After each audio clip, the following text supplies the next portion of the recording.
Welcome along to Matchbook's US Open special. What great timing, right in the middle of two European Championship games. This is how we do it. Perfect timing as ever, joined by the Director of Content with Bet Sports, Mr. Andy Moiltor, at the bottom of your screen, the co-host of the For Profit podcast, Mr. James Mazzola, at the top of your screen.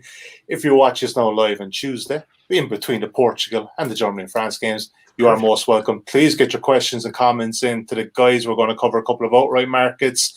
And we're also going to look at, of course, our beloved tournament matchups. Good bounce back for you guys last week. Even Andy's best bet actually went on and won the tournament.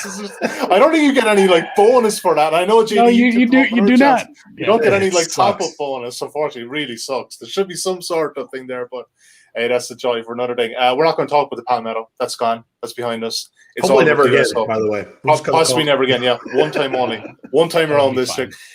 So let's look at the US Open, the outright markets currently as we have it at Matchbook.com. You can back John Rahm, who's got a good record at this course. Of course, 11.0, Bryson DeChambeau. Pretty much industry best price at the moment, the 19.0 at Matchbook. Brooks Koepka, 20.0 as well. DJ, Dustin Johnson, slightly short here, 19.0.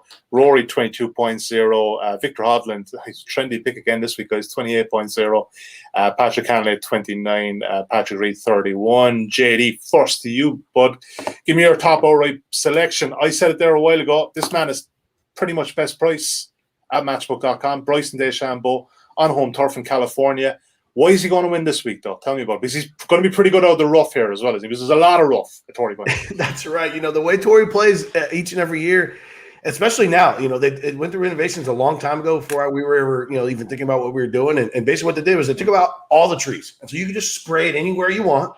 And there's going to be a lot of rough. Now, there's rumors about them having the rough, shorter for the driving distances, maybe a little less long. So the longer guys have to deal with harder rough. I'm not really sure if that's even realistic, let alone something that's going to happen. So when we look at Bryson and Torry, I think it's a perfect fit because Bryson's going to be able to absolutely pummel this golf course. We saw what he did at Wingfoot. Yep. I think it's going to play very similar. Now, the problem with Torry, what makes Torry the most difficult course, one of the most difficult courses on the rotation are the greens.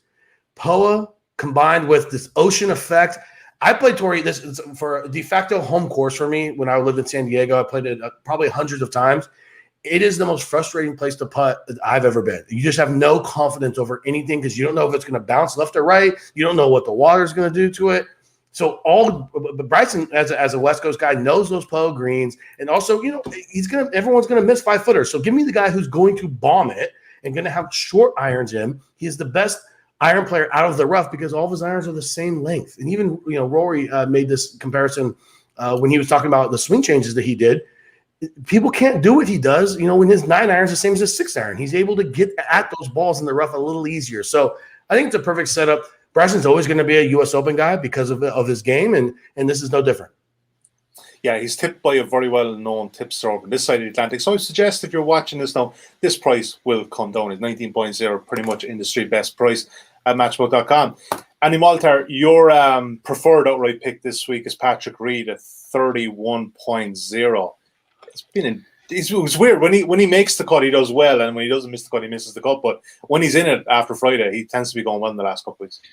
Yeah, I don't and it's not like he's so far down the board that we can call him forgotten or something. Yeah, disrespected though. He is a little disrespected at this price. There's plenty of 30s out there that I think this is a very bettable number. He's top 20 in his last 3 majors. I've seen some people making the comp we can kind of comp this to Augusta. I don't think you should comp Augusta to anything ever. Maybe with anything. No reason to do that whatsoever. But it is a tough course. He plays well. He's a grinder. He can play well at these tough courses. He top 10 both. It's funny, the last 2 Masters, which were right in a row, when you start looking at majors, it's he had a couple Masters in a row. That's still going to sit funny with me. But yeah, if you're willing to ignore some of the other results, he's quietly playing just as well as anybody. And he had a 5th place finish at the Memorial with actually a pretty mediocre putting performance. JD talking about the putting here. I just watched the Tiger putt. the tiger putt again, and it's crazy. Yeah.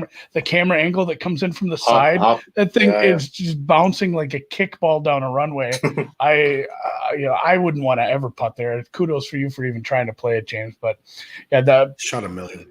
His around the green game has been great of late. That's something he's always been fine with. He's, like you said, he's a grinder. It seems like, Reed's in trouble. Reed part out. Like, he's going to be fine with a lot of that. I think bogey avoidance, just kind of maintaining the game, kind of your strategy, your technical aspects of how you play. And that when he did win Augusta, that's what was great about him. Like, it's like, he errant tee shot. It's like, he's fine. He's actually got a birdie putt here now. So he's able to fight through some of this. Not the longest driver, but I think if he does end up in trouble, he'll be fine with his irons out of some of this rough. We'll see how nasty this rough is. That'll be an interesting part once we actually get to Thursday. But yeah, his putting has been great lately. His around the green's been great. 30-1. I'm fine with this for a guy that's he's top 20ing a lot of things right now. JD, you had some follow-up thoughts on Reed there. Yeah, I mean, if any other name at the top of this board had 9 wins, 2 WGCs, a Masters, he won here, a couple months ago. He's got form. You're going to see a number at 19 or 20. If that name was under Xander, he'd be the favorite to win this golf tournament. If that resume was Rory or Rahm, Rahm's already the favorite. He would be like 7-1. So I don't understand the number either. That's an auto bet. I don't know, maybe it's just because he's a bit of a jackass, possibly. No, I think hey, we're betting on the 2 biggest jackasses. Yeah. That's perfect. We're getting value there. Doesn't bother us. Absolutely doesn't bother us. JD, your other selection, Jace Kokrak. This guy's been in sensational form the last couple of weeks.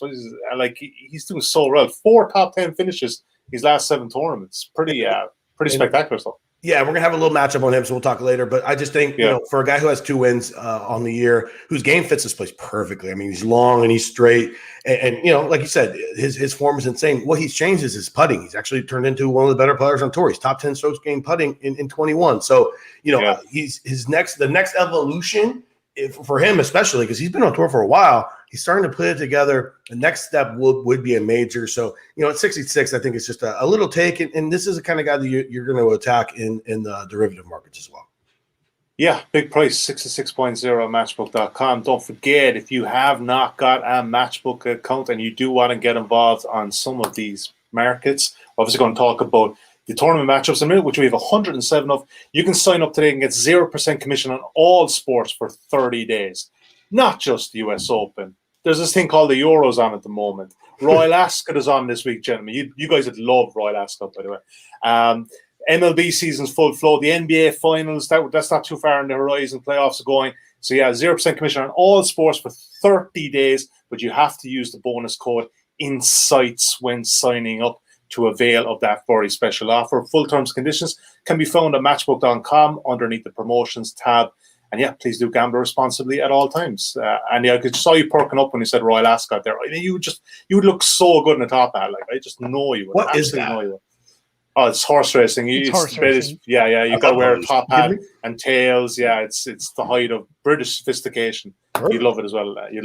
Anyway, enough about Royal Ascot. JD, first matchup bet, and like I said, 107 at Matchbook.com of these. Basically, it's the game within the game. Doesn't make any difference who wins the tournament. They just have to beat each other.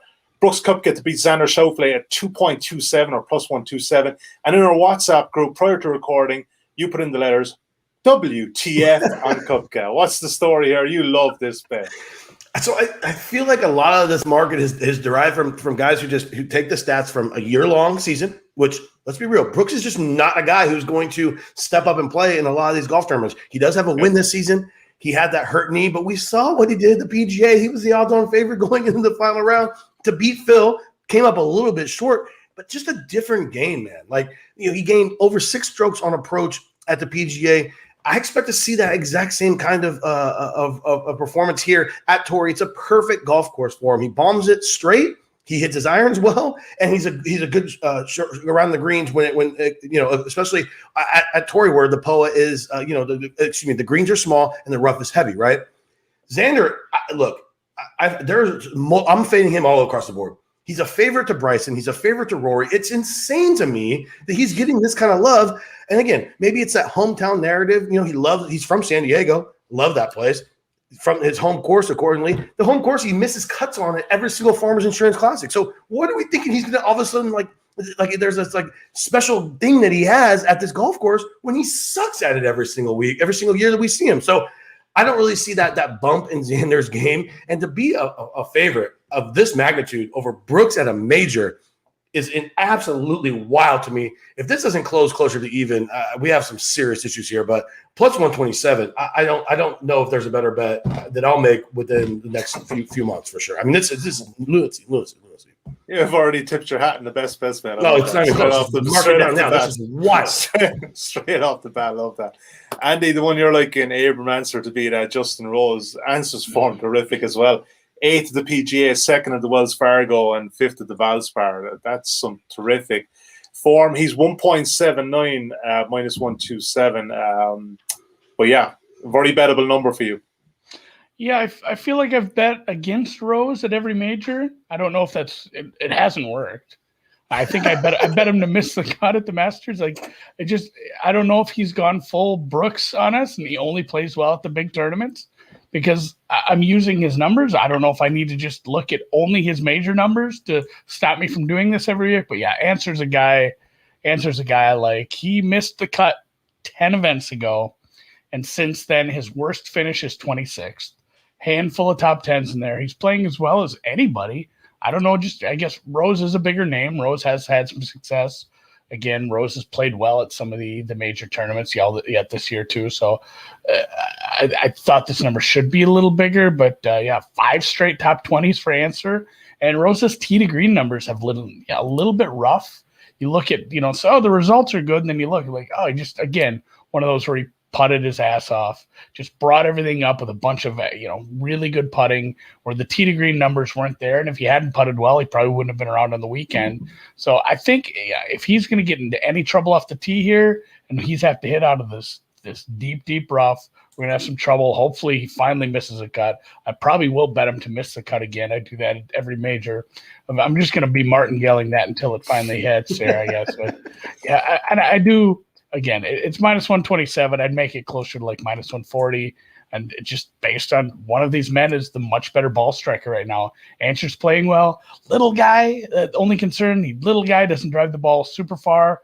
This is a pretty long course, but I think some technical skill will kind of be able to trump that, especially if he can just keep himself out of trouble, let his second shots do the talking, and hopefully just Rose doesn't continue to have this torrid putting, which I don't think is super sustainable. It's just been 2 tournaments in a row, really. Just out of interest, what price are you betting Rose to miss the cut at? Ooh. I'm going to have to look. Hopefully I think it's plus. Yeah. Oh, it's got to be like you're probably thinking he's 5s on to make it. So if you're probably betting that 3 or 4 to 1, I'd say 275 somewhere in there. Maybe I'll double check, but yeah, it's going to be a bet for me too. JD, you some thoughts on this one as well, man?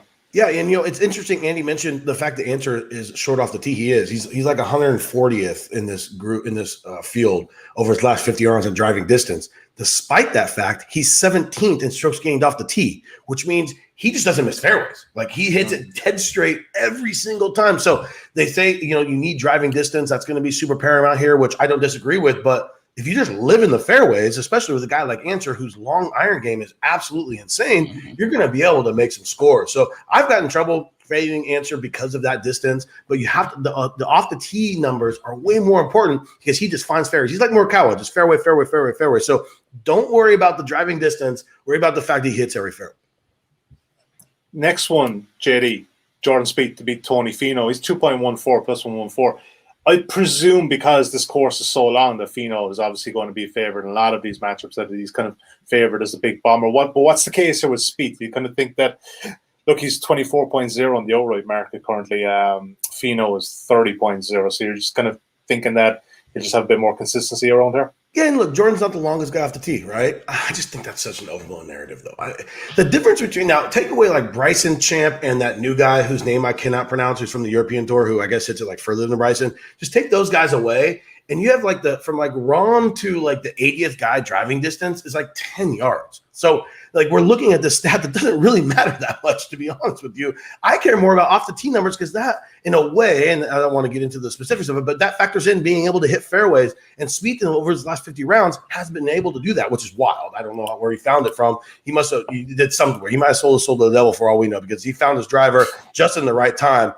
And so, with that being said, I'm not sure that Finau is that much better off the tee than Spieth is at this point of their careers. And then when we look at the rest of the game, I mean, this is a perfect setup for Spieth. I mean, if no one's hitting greens and you have to get up and down from insane, stupid lies and make the most ridiculous putts in the world, which he will just do, every bounce for him is going to go the right way every single time this week. I promise you that. So I want some Spieth exposure because I don't have any in the outright market. I did notice Mazzola had like a 23-24 outright, and I was like, oh man, that's takeable easily right now because I think he is live here. And then you get a guy like Finau who will definitely top 20 this. Let's not be real. Let's be real about this. I mean, that's kind of what his game is. But Jordan has that upside to top 5, top 10, and absolutely win this. And I wanted some exposure as a plus money dog to Finau. I mean, there are at least I make this just a pure coin flip. So I'm gonna take the 0.14. Yeah. All right. Yeah, I like the case. All right, Andy, your next one. Vilko Nienaber, another up and coming South African. This is the guy who killed it. This is the guy you were just I went and looked at the lineup. I'm like, I think we're about to talk to him. Yeah. That's called segue. Vilko Nienaber, to beat Bernd Wiesberger at 2.32 plus 132. It's a big price. Big price in the matchup. Yeah, I think that's part of the reason why I did look at this. I was when I look at these, I don't have prices up. I just kind of make my own. I said, if he's like plus 120, I'll probably play this. So plus 132, definitely a play for me.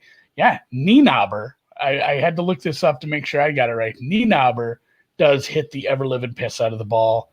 The guy who was hitting, they actually interviewed one of his playing partners from last weekend, and he said, it made me feel bad that this kid is hitting it 70 yards further than me because he's just absolutely crushing it. I don't, obviously that was his first PGA event. I don't have a lot of stats on him. It's tough to go and find all these stats and Euro Tour and Sunshine Tour play. I mean, he qualified actually based on a Sunshine Tour play. He did win a Euro Pro-Am. I maybe got lost a little in the shuffle. This is probably a bigger story that a guy top 20 is his first event. If Garrick Higo doesn't win this, his countryman, apparently they've been friends since they were like 10 as well. So he's almost got to be a little pissy at his friend for kind of stealing his spotlight. But yeah, he got 14th last week in his first PGA event, and it did get lost in the shuffle because of the win by Higo. But yeah, I don't have a ton of stats on him. I looked at some of the European results and just how well he hits the ball, how well he played last week, and I'm going to take just kind of more of a Bernd fade. Bernd did win in Denmark a couple weeks ago, but obviously, I tried to look up that course and it was in meters. Had to do some conversion from you Euro guys stuff to figure out just how short that course was. I knew it was shorter, obviously quite a bit shorter, easier course. And Bernd really hasn't played that well on this side of the pond.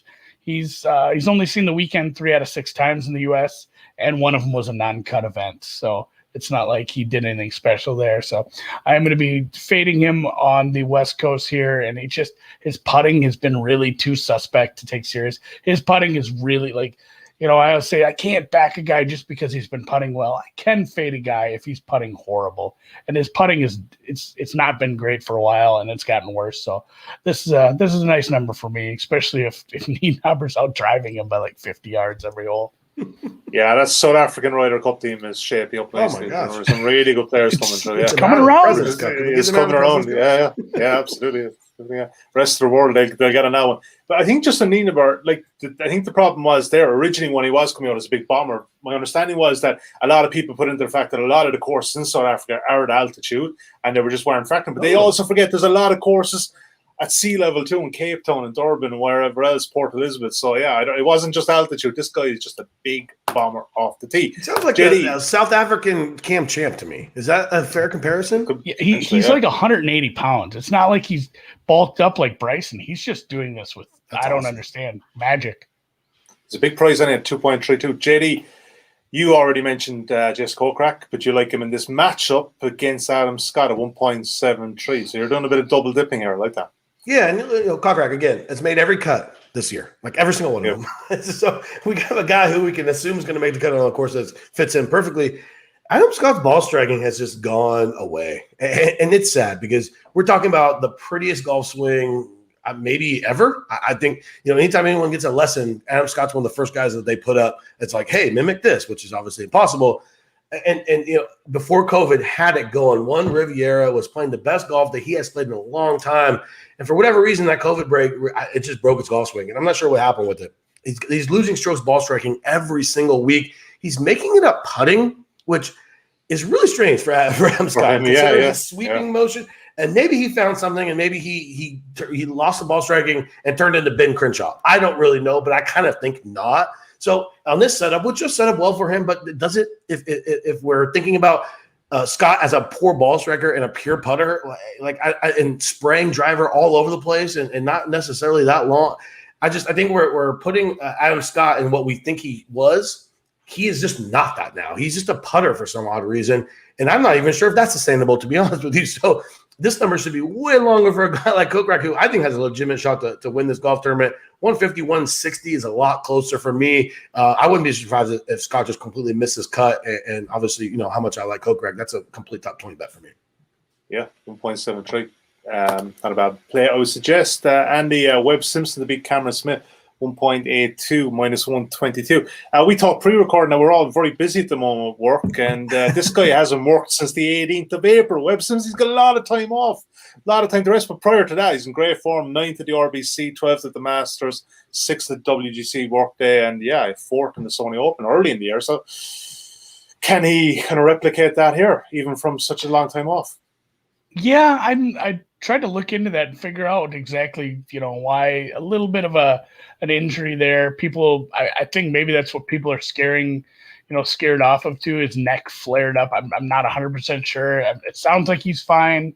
I don't know if that's affecting him maybe in the outright markets a little. I'm actually a little tempted to take him in the outrights just based on this price, maybe some derivatives as well. Former U.S. Open champ, a little further up the coast, further up past you even there. I think Olympic up in up in the Bay Area. But again, neither one of these men is a big hitter. They're actually both putting well of late, but Simpson's iron game so much stronger. And again, if he's 100% healthy, I make this number a little longer than this. Cam's off the tee numbers. Again, it's the rough thing. We're going to keep talking about this rough. If you're, like the anti-Ancer, if you're going to spray it, I don't care how far you hit it. I don't care if you're a long bomber or short hitter. If you're going to be spraying it, you're going to be hitting out of this rough 4 or 5 times around, you're going to have a bad time. So his off the tee numbers have scared me away from looking at him at all. And I think obviously Webb probably just, again, a little underpriced because people are scared of that injury right now. And this just came down to iron game for me, especially at this price. So Cam Smith isn't like a huge fade for me, but I do think Webb Simpson's probably a good look in a few different matchups as well as outrights, derivatives, whatever you want to get after here. I think he's in the mix on Sunday for sure. Yep, and he's 1.82 to beat Cameron Smith. JD Max Homa to beat Christian Bezuidenhout, 1.85 minus 118. Homa's a funny fish. He's missed 4 cuts of his last 6 events, but when he makes the cuts, they're top 10 finishes. So this is maybe a tricky one. You just want to get this guy to Saturday and see where you go from here. But is it as much a fade on Bezuidenhout there in this matchup, or what's the angle? It's interesting because I don't want to put a lot into like hometown, home area, home whatever. I don't know if there's like an actual statistical basis for it. But when a guy is like, I love playing West Coast tournaments, I love POA. I'm just like, well, with that kind of confidence, we have to take and he's come out really and say he's like, I grew up in LA. Riviera obviously is his win this year. Basically hasn't even sniffed a victory. And then, we're here at Torrey with the same kind of greens. Playing amateur stuff. It's one of the biggest amateur venues throughout your junior golf experience. So, what the guy who just said tells me that, I'm just going to believe him. I'm just thinking maybe you just show up and you play better on the West Coast. I don't know. I don't love that, but that's kind of where I'm going with this. But at the same time, we have Homa, who his game actually fits us, regardless of the West Coast stuff. He drives it well, he drives it straight, and he putts well on POA. I really like him at this golf tournament. I have an outright of him at 100 to 1. We have a guy who won at Riviera which is a comp course for Torry. It's a little different in terms of off the tee, but when it comes to the greens and what you have to do off the tee, it really does compare. And look, Bezuidenhout's going to lose strokes off the tee. He is one of the worst drivers on tour. He will lose 1 to 2 every single freaking week. I don't know how he does it. I don't know how he continues to be making cuts and doing what he does. Figures it out on the greens, but on these greens, I just don't see it being possible from where he's going to be with that driver. So full fade of Bez, but also Homa says he likes it. I'm just gonna trust him. I'm gonna say Homa likes these courses, so we're gonna go ahead and back him against a guy who's going to be in terrible spots. And at Torry Pines, if you're short and you're crooked, that is not a good combo. No, that absolutely don't want to be short and crooked. That is you can be long. I disagree with Andy a little bit. I think you can be long and crooked. You cannot be short and crooked. Andy, last matchup we're going to look at, just Sue to beat JT Poston, because we have a Poston in most weeks this year.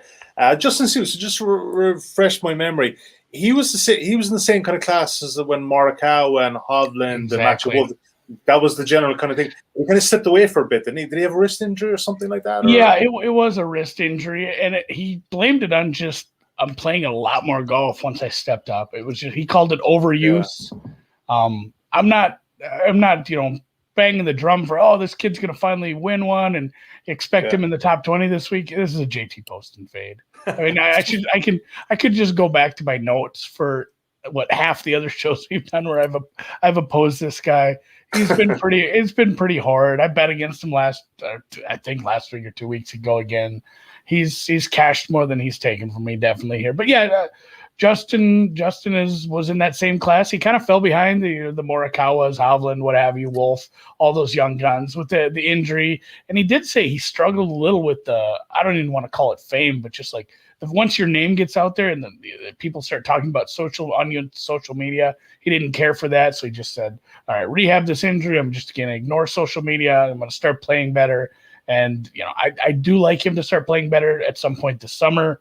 I think at this number, I'll definitely take him here. He doesn't have a lot of stats to go off either, just based on how many matches, tournaments he's played over here. I'm going to call them matches because it's a matchup, but yeah, I don't have a strong stat basis on him right now. And really what I do doesn't look great because he hasn't played all that well over here. But even with that, Poston's looks worse. I mean, and green, we talk about the greens. The greens are small. The greens are tricky. The greens have a lot of slopes where if you're not landing in the right spot, you might end up in a bad spot off the green. And just, when I started looking at some greens in regulation, I started looking at some bogey avoidance. Some things were just don't screw this hole up stats, basically. He definitely has an advantage over JT in those spots. So getting him at a dog price here. And he's a guy I'll cheer for, too. And again, we just brought up with Homa, West Coast guy. I think he's from up in the Bay Area. He went to USC. So he is definitely a West Coast guy as well. Is that what you were about to say, James? 100%. Yeah, USC Trojan. Finau. Go. Fight on Trojans. One question in from Jared Troyer here. Troyer. Any good matchups for Usti? He always seems to stick around these majors. And Andy, you tipped him up, obviously, in the PGA, and he was a good runner there. I mean, you backed him at 90.0 here Matchbook. You could have easily traded out and made a good profit there. There's 2 matchups he's in Matchbook.com at the moment. He's against Daniel Berger and Matthew Fitzpatrick. Obviously, those matches might be different elsewhere, but that's what we have at the moment. Anyone against Usti that you'd like in that matchup? Just have a look at the betting. He is a dog against Berger, and he is like 125. Favorite, 1 point, yeah. He's 125, 1.84 against Fitzpatrick. So any thoughts on that one? Berger's not a guy I'm looking to fade here. Yeah, if Berger won, I wouldn't be surprised. The guy I'm always on, so I'm not going to just hop off that bandwagon. I love Usti, this thing, and I think at this point, he's kind of like a Brooks. He just plays well at these majors. He's got a perfect game for them. Hits it straight, great around the greens. There's a Smith matchup out there you can find that is where I'd probably go with that, but ultimately. I like him at top 10. There's plenty of matchups you can grab him at. So those ones specifically, Fitzpatrick, Berger, no. All right, sounds good. All right, gentlemen, we're out of time. Like we said, 107 matchups at Matchbook.com if you want to get involved with those. Also, the outrights. Very quick recap. The guys are back in the outrights. JD is taking just Kokrak 66.0 and top of the betting. Well, close to top of the betting. Bryce DeChambeau 19.0 and Andy's pick is Patrick Reed at 31.0 with a full vote of confidence, of course, from JD on that one. Reed disrespects, and he's being disrespected in the marketplace as well every week. But yeah, look, you know what? We don't really care if he's not really that nice a person. If he wins and we cash a ticket, then we're all good. My thanks to James. My thanks to Andy. Best of luck with your bets. Don't forget, if you want 0% commission on all sports for the next 30 days, use the bonus code INSIGHTS when signing up. Talk to you next week. Enjoy the weekend. Busy weekend of sport, busy weekend. Bye for now.